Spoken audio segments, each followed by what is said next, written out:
Do you have any idea what the real price tag is for that happy ever after you're chasing? Not the price of the dinners, the vacations, or the ring. I'm talking about the final all-in cost, the one they don't put on the sticker. Because if you did, you might never walk into the showroom in the first place. Let me tear up the brochure for you.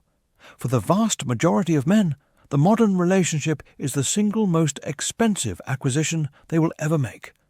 It is a silent, compounding tax on your time, your focus, your ambition, your freedom, and the very core of your masculine identity.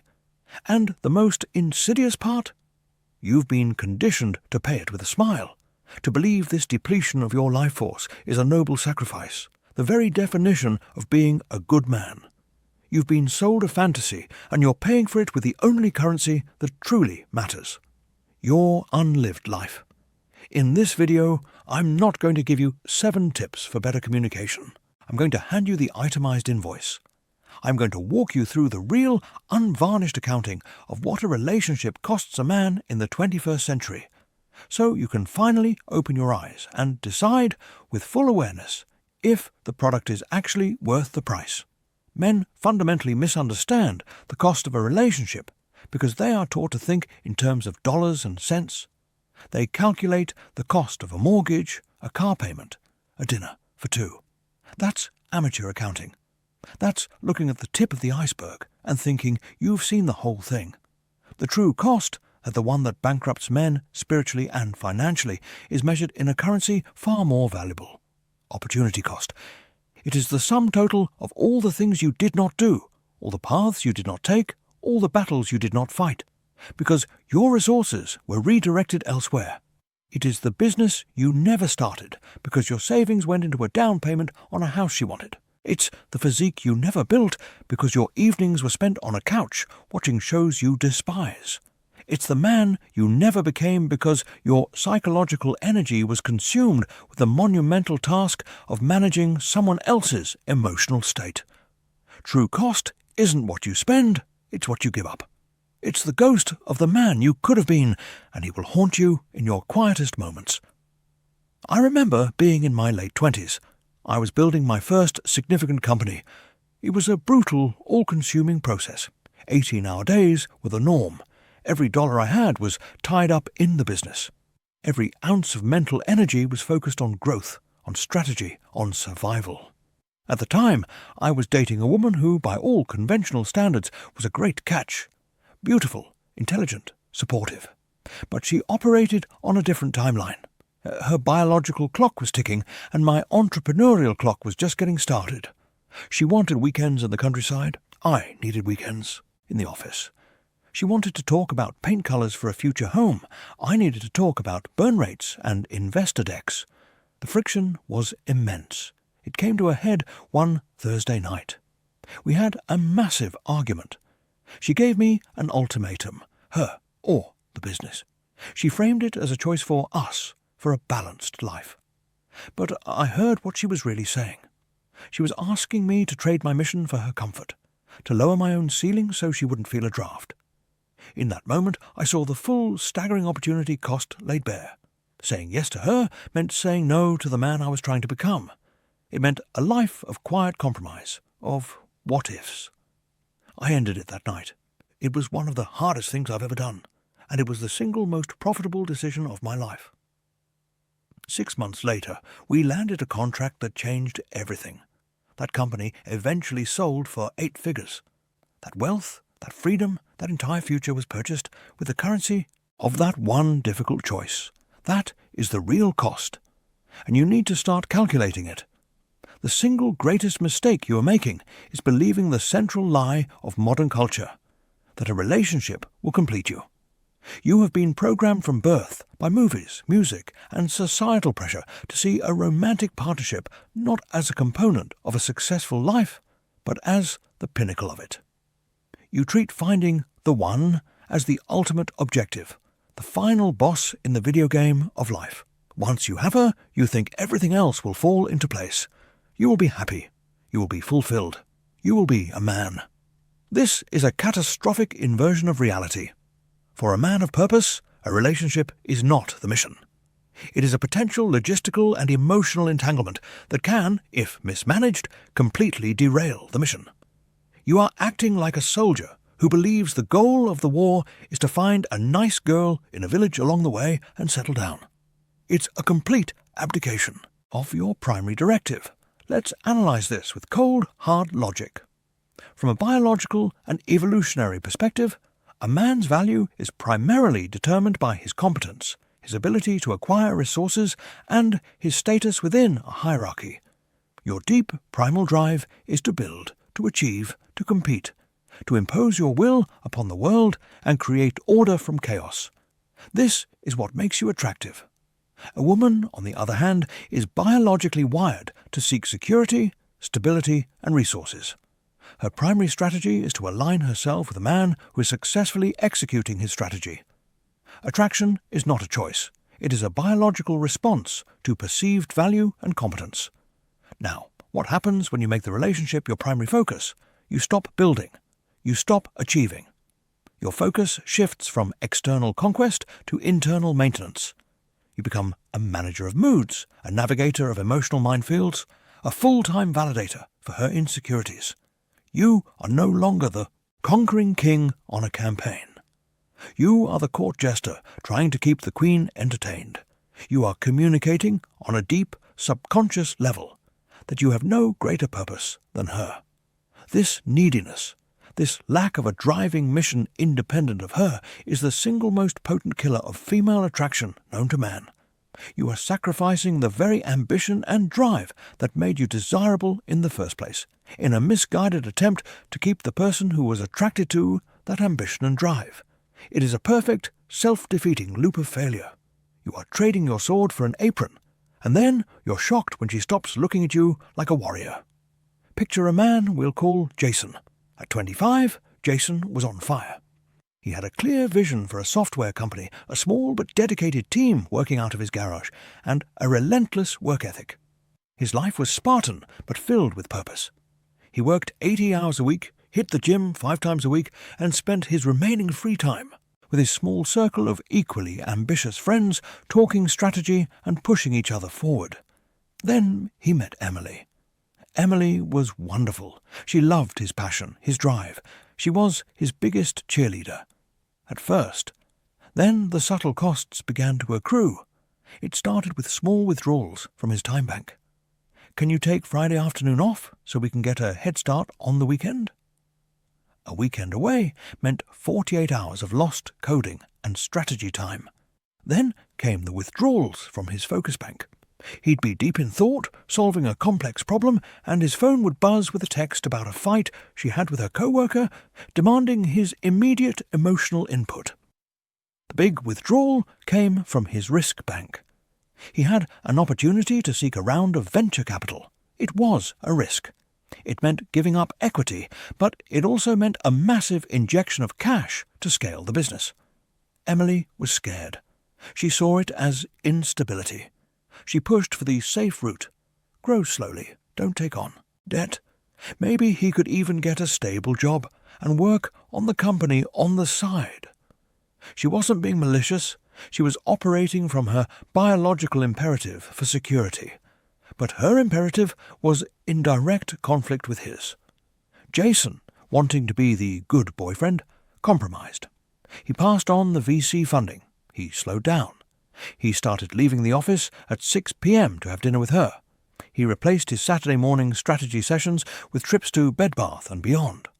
Fast forward 10 years. Jason is 35. The company never took off. It's a small lifestyle business that barely pays the bills. He's 40 pounds overweight. He rarely sees his ambitious friends anymore. They've all gone on to build incredible things. He's living in a suburban house he hates, paying a mortgage that suffocates him. He and Emily are comfortable, but he sees a look of quiet disappointment in her eyes sometimes. It's the look of a woman who signed up to be with a rocket ship but ended up with a minivan. Jason paid the ultimate price. He traded his kingdom for a cottage, and in doing so he lost not only the kingdom, but also the respect of the queen he sought to install. He didn't just fail his business, he failed his own potential. That is the cost, And men like Jason are paying it in installments every single day. So you've seen the invoice. You understand the catastrophic cost of mismanagement. The answer is not to become a monk. The answer is not to avoid women. That's the talk of a man who's afraid of the fire, so he decides to live in the cold. The solution is to become the fire. The solution is to stop calculating the cost of a relationship and start building a life so intrinsically valuable that any relationship must, by definition, become an asset, not a liability. You don't avoid the cost.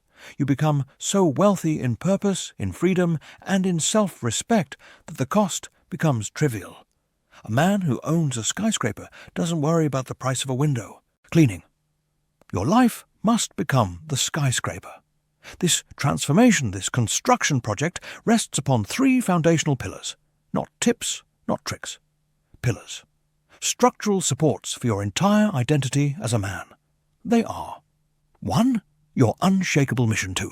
Your ironclad frame. And 3. Your sovereign self.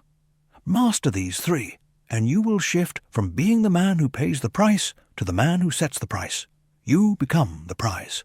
The first and most critical pillar is your unshakable mission. This is your purpose, your calling, the grand objective that you are willing to bleed for. It is the business you are building, the art you are creating, the body you are sculpting, the knowledge you are acquiring. It is the thing that gets you out of bed in the morning with a fire in your gut, long before any woman is lying next to you. Your mission is your directional compass. Without it, you are a ship without a rudder, tossed about by the currents of other people's needs and desires, especially the desires of the women you date. When you have a mission, every decision is filtered through a simple question. Does this move me closer to my objective or further away? A weekend trip to a pumpkin patch when you have a product launch on Monday? The answer is obvious. Spending 3 hours on the phone dissecting her office drama when you need to be studying for a professional certification? The answer is obvious. A mission clarifies everything. It simplifies your life. I learned this when I was building my real estate portfolio. My mission was clear. Acquire 10 cash-flowing properties in 3 years. That was it. That was the war. I dated women during that time, of course. But my mission acted as a natural, brutally effective filtering mechanism. One woman I dated was a party girl. She wanted to be out at clubs until 3 a.m. on a Tuesday. My mission required me to be up at 5 a.m. analyzing deals. We were fundamentally incompatible. The relationship ended. No drama, no resentment. We were just on different paths. Another woman was incredibly supportive, but her vision of life was settling down immediately, having kids and minimizing risk. My mission required me to take on massive leveraged risk. Again, incompatible. The mission filtered her out. The woman who ultimately became a significant partner in my life was one who understood the mission. She saw the drive, she respected the hustle, and her own life had its own parallel mission. We didn't distract each other. We fueled each other. My focus on my goal was the very thing she found most attractive. Your practical application is this. Tonight, before you go to bed, take out a piece of paper. Write at the top, my 5-year mission. Underneath, write down the 1 to 3 most important, non-negotiable professional, physical, and personal goals you will achieve. Be specific. Not get in shape, but deadlift 405 pounds. Not start a business, but generate $100,000 in revenue from my e-commerce store. This document is now your constitution. Every decision you make about your time, your money, and your relationships gets weighed against it. Your mission comes first. Always. The second pillar is your ironclad frame. If your mission is your destination, your frame is the vehicle that gets you there. Your frame is the set of rules, boundaries, and non-negotiables that govern your life. It is your personal code of conduct. It is the unwavering expression of your self-respect. A man without a frame is a man without a spine. He is a people-pleaser, a chameleon, constantly changing his colors to suit the environment, desperately seeking approval. He lets women walk all over him, change plans at the last minute, disrespect his time, and violate his values. All because he is terrified of the conflict that comes with holding his ground. He thinks being easygoing is attractive. In reality, it signals to a woman that he has no centre, no core, no self-respect, and a woman cannot and will not ever truly desire a man she does not respect. A strong frame is magnetic. It communicates that you value yourself, your time, and your principles more than you value any single person's approval. A few years ago, I was in the early stages of dating a woman who was a senior executive at a major corporation. She was brilliant, powerful, and used to running the show. She also had a habit of being chronically late. Not by 5 or 10 minutes, but by 30 or 40. The first time it happened, I let it slide. The second time, we were supposed to meet for dinner at 8 euros. At 8:15, I got a text. "So sorry, running late. Be there soon." I texted back, "No problem. I'm going to eat at the bar. If you make it before I'm done, great. If not, we can try another time." I ordered my food, had a pleasant meal by myself, paid the bill, and left at 9:15. She arrived at 9:30 to an empty table. She was furious. She called me, livid. I didn't argue. I just said, calmly, "My time is valuable. I have a rule that I don't wait for more than 20 minutes. It's not personal." She hung up on me. I thought that was the end of it. 2 days later, she called and apologized. From that day forward, she was never late again. Not once. I didn't yell. I didn't get emotional. I simply stated my rule and enforced the consequence. I held my frame. My respect for my own time forced her to respect it too. That is the power of frame. Your practical application. Define your non-negotiables. Write down 3 to 5 core boundaries. For example, I do not tolerate disrespect. I do not accept last-minute cancellations. I will not put my health and fitness on the back burner for anyone. I will not abandon my friends or my hobbies for a relationship. These are not suggestions. These are laws. When a woman violates one, you don't argue, you don't negotiate. You enforce the consequence.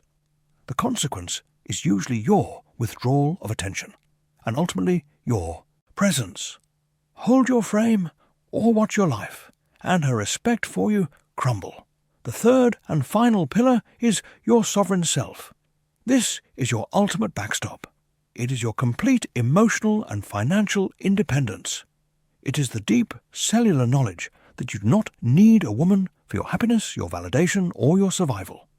You may want a woman in your life. You may enjoy her companionship, but you do not need her. This is the ultimate position of power. A man who operates from a place of neediness is constantly on the defensive. He is afraid of her leaving, so he compromises his values. He is afraid of being alone, so he tolerates bad behavior. He is a hostage to his own deficiencies.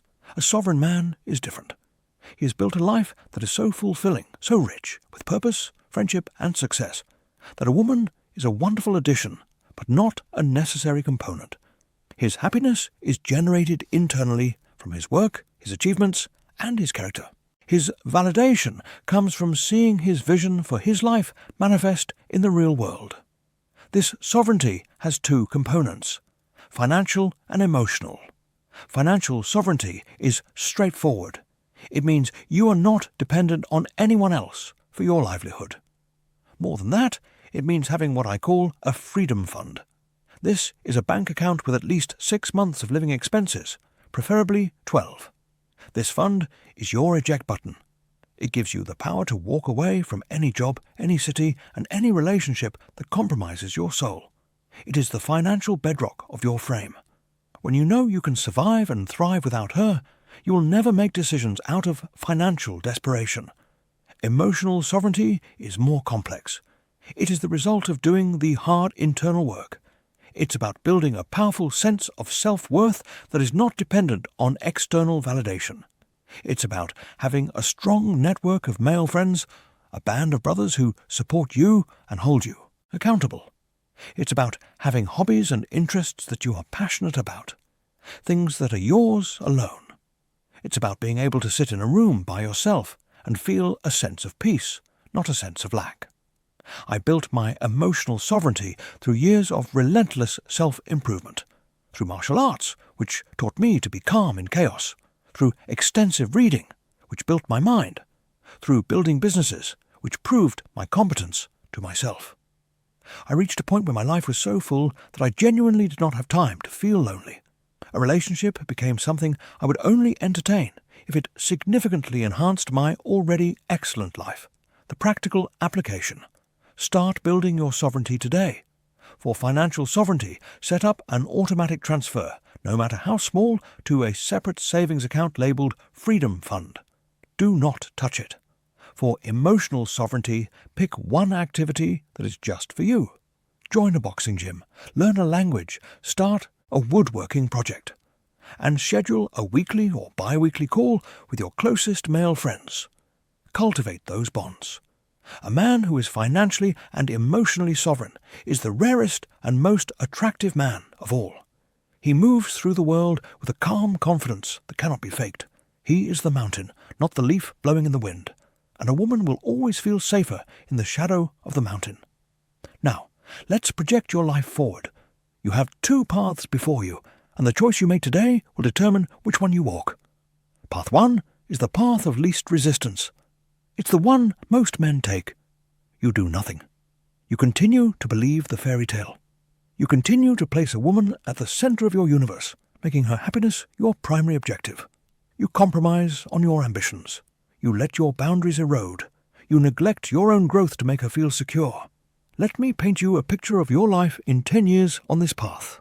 You'll be sitting on a beige couch you didn't choose, in a house you can barely afford, watching a show you hate.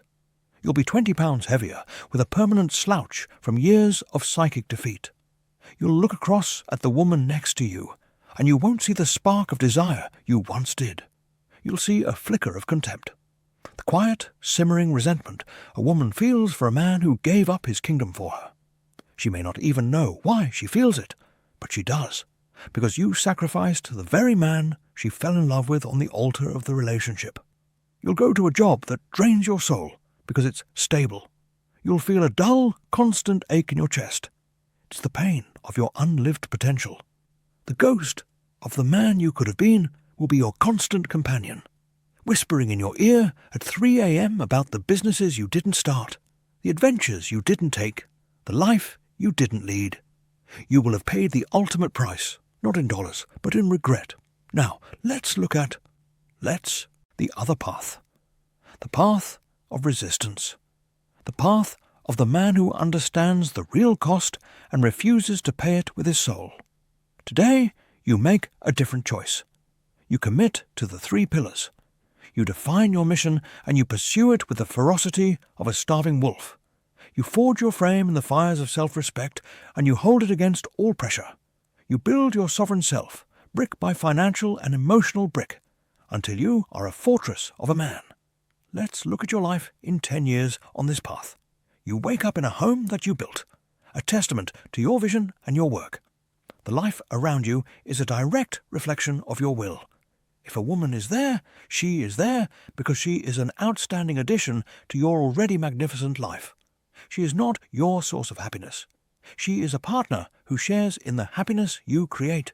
She looks at you not with contempt, but with a deep primal respect. The respect a woman has for a man who is the unshakable center of his own world. You run a business or a career that you are passionate about, one that energizes you, because you refuse to compromise on your ambition. Your body is strong and capable, a physical manifestation of your discipline. You have options. Financial options, romantic options, lifestyle options. You live in a state of freedom that the man on the other path cannot even comprehend. There is no ache of regret in your chest.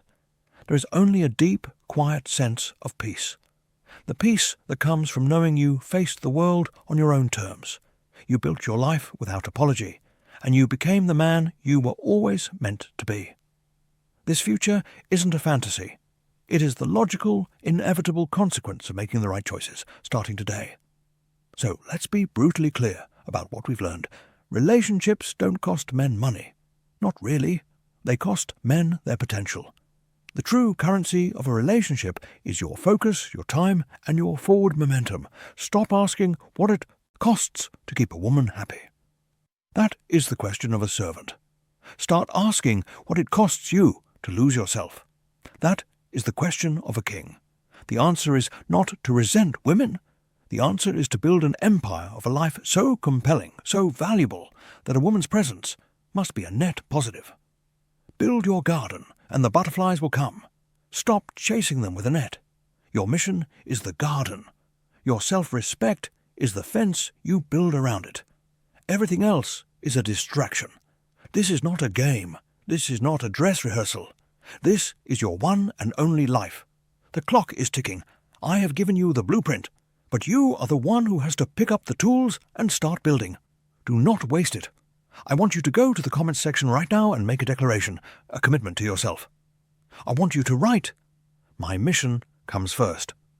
No questions, no explanations, no debate. It is a statement of intent, a signal to yourself and to the world that you are done being a passenger in your own life. You are taking the wheel. If you are serious about this, if you are done paying the tax of mediocrity and are ready to start building your own value, then subscribe to this channel and turn on notifications. This is the only place you are going to get the unvarnished truth you need to build the life you deserve.